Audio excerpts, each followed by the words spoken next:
Good day. This is the Corrupt True Crime Podcast, and I'm Charlie Cruz. Today's episode is about how one audacious heist in the English countryside revolutionized the way law enforcement approaches forensic investigation and forever changed the science of catching criminals.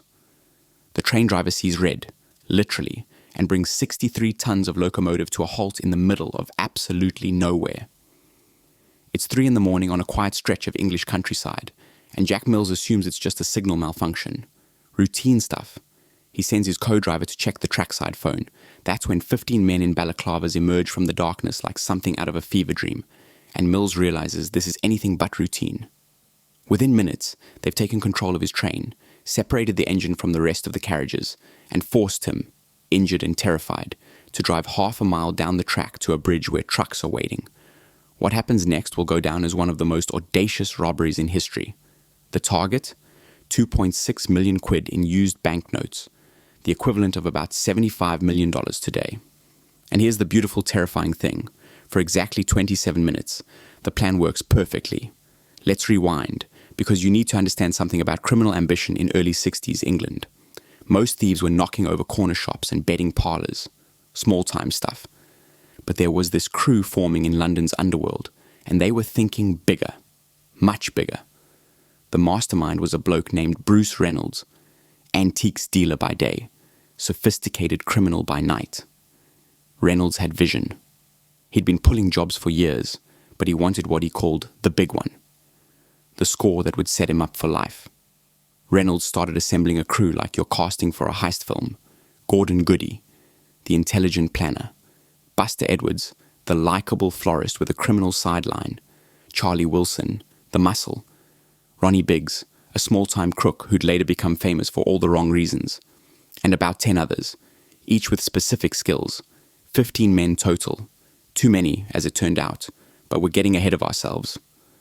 The intelligence came from someone they called the Ulsterman, never identified, never caught. This inside man knew something beautiful. The overnight mail train from Glasgow to London wasn't just carrying letters. It was carrying astronomical amounts of cash, used banknotes from Scottish banks, heading south to be destroyed at the Royal Mint. We're talking millions of pounds on a single train, guarded by precisely nobody with a weapon. Just postal workers and 2 train drivers who thought their biggest concern was staying on schedule. Reynolds and his crew spent months on reconnaissance. They drove the railway route repeatedly, looking for the perfect spot. Needed somewhere isolated, after a signal so they could stop the train legitimately, with road access for their vehicles. They found it at Bridego Bridge in Buckinghamshire, remote farmland where you could hear a pin drop at 3 a.m. Then they did something properly clever. They bought a farm, Leatherslade Farm, about 27 miles from the target location, paid 5,000 quid for it, which wasn't pocket change, but this gave them something most criminals never think about, a place to disappear immediately after the job. No frantic escape to London or Dover. Just vanish into the countryside, count the money, let the heat die down, then disperse gradually. Sophisticated thinking. They provisioned this farm like they were planning a siege. Food for 15 men for days. Fuel. Tools. Everything needed to wait out the initial investigation. They acquired army surplus trucks and Land Rovers. Purchased the equipment they'd need.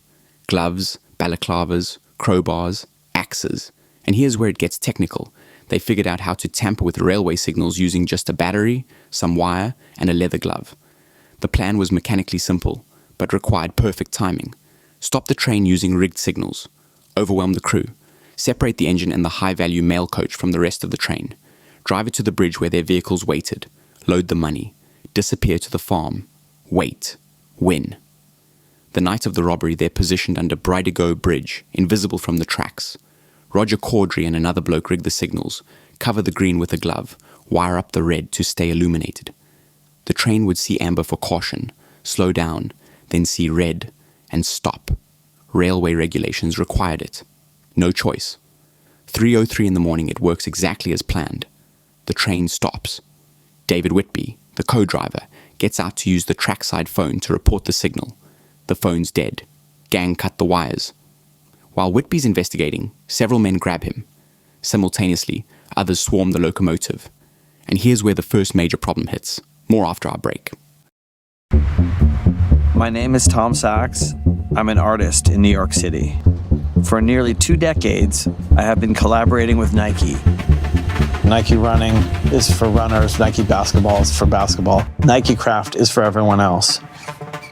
They'd recruited someone through Ronnie Biggs who supposedly knew how to drive a train. Critical role, right? Can't exactly Google how to operate a locomotive.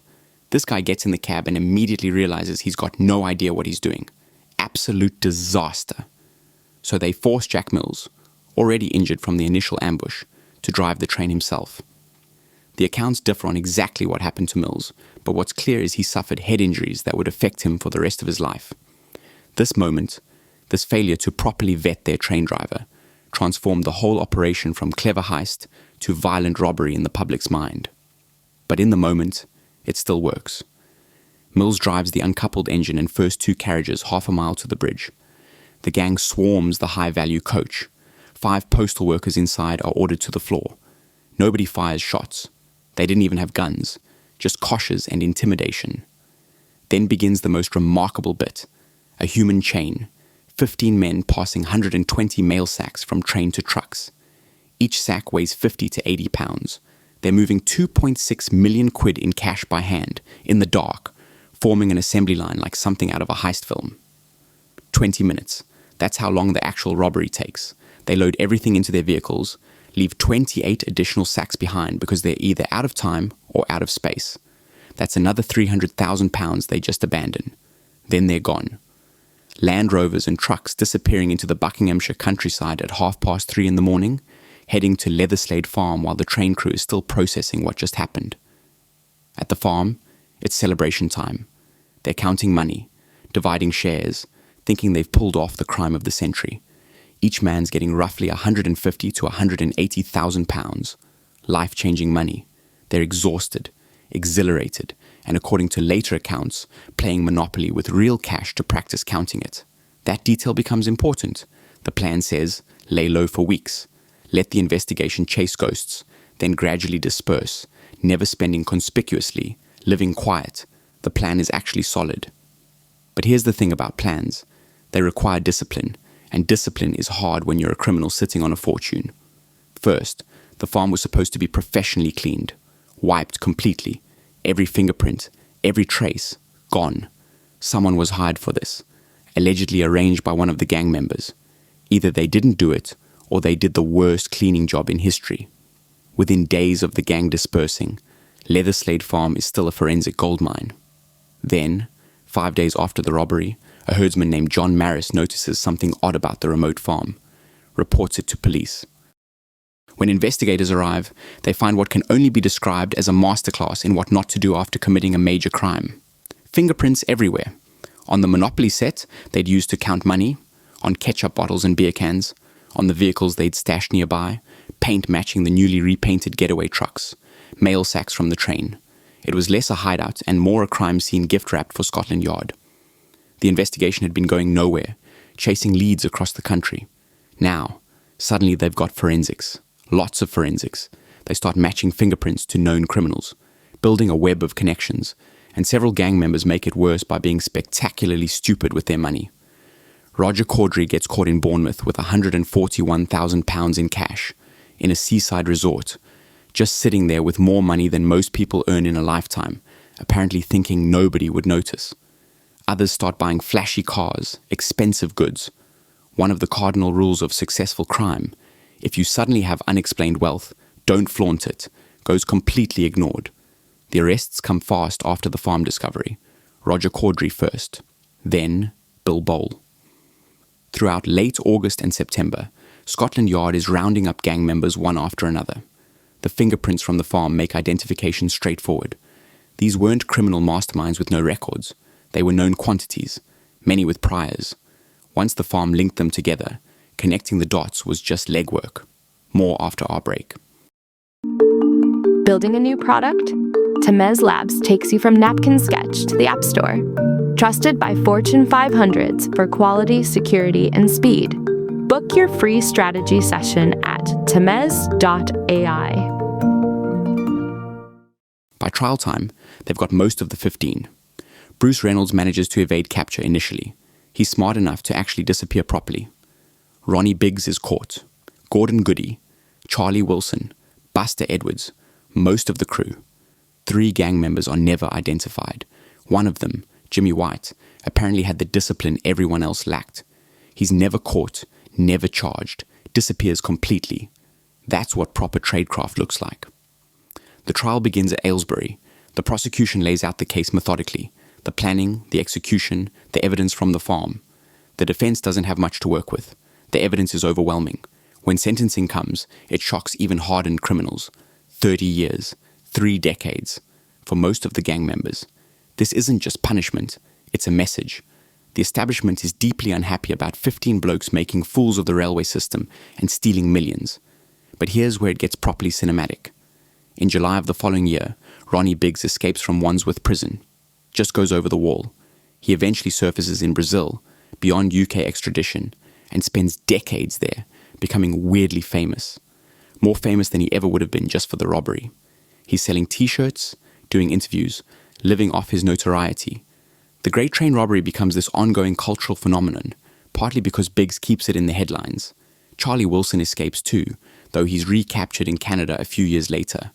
Bruce Reynolds, the mastermind who initially avoided capture, gets arrested eventually in Torquay. The law has a long memory and longer reach. Here's what's staggering. Of the 2.6 million stolen, only about 400,000 is ever recovered. The rest vanishes. Some of it was definitely spent on legal fees and living expenses while on the run. Some was probably buried and never retrieved after the gang members got arrested. Some possibly made it abroad with the members who were never caught. Charlie Wilson allegedly buried 50 grand that was never found. The missing money becomes its own legend. The impact on security was immediate and massive. Railway transport of cash got completely overhauled. Better safeguards on signals, armed guards, different routes and schedules.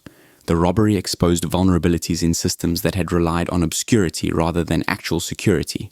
In a perverse way, the gang did future cash transport companies a favor by showing every weakness in spectacular fashion. Jack Mills, the train driver forced to move the locomotive, never fully recovered from his injuries. He died a few years later. That human cost, that moment when the plan required using an injured man because their recruited driver was useless, that's what transformed public perception from cheeky lads pulling a clever heist to violent criminals who hurt a working man. The robbery's lasting fame is partly built on that moral complexity. What's fascinating is how close it came to working. If they'd cleaned the farm properly, truly professionally, the investigation would have had nothing. No fingerprints, no connections, no breaks. If gang members had shown discipline with their money, laying low for even 6 months before gradual spending, much harder to identify. If they'd vetted their train driver properly, avoiding the injury to Mills, public sympathy might have been different. The Great Train Robbery remains legendary because it was simultaneously brilliant and catastrophically flawed. The planning was sophisticated. The execution, for those 27 minutes, flawless. Then, human nature took over. Greed, impatience, sloppiness, overconfidence. The very traits that make someone willing to rob a train make them terrible at the discipline required after. Bruce Reynolds, the mastermind, spent years on the run before his capture. He served time, got released, lived quietly. In later interviews, he expressed something like regret, though you get the sense he was more sorry about getting caught than about the crime itself. Most of the gang served significant prison time. Their shares of the money, those life-changing amounts that made it all seem worthwhile, largely evaporated, spent on survival, legal fees, or lost to time. The 3 who were never caught. They're the real winners, if you can call it that. Jimmy White apparently lived out his days unknown. That's the discipline everyone else lacked. The ability to take the money and disappear into ordinary life, never boasting, never spending flashily, never getting tempted by one more score. And that's the paradox at the heart of the Great Train Robbery. It required audacity and planning to pull off, but it required even more discipline and patience to get away with. The gang had plenty of the first.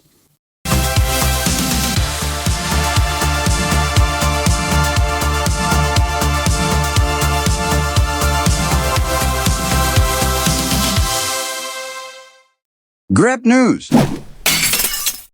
Thomas.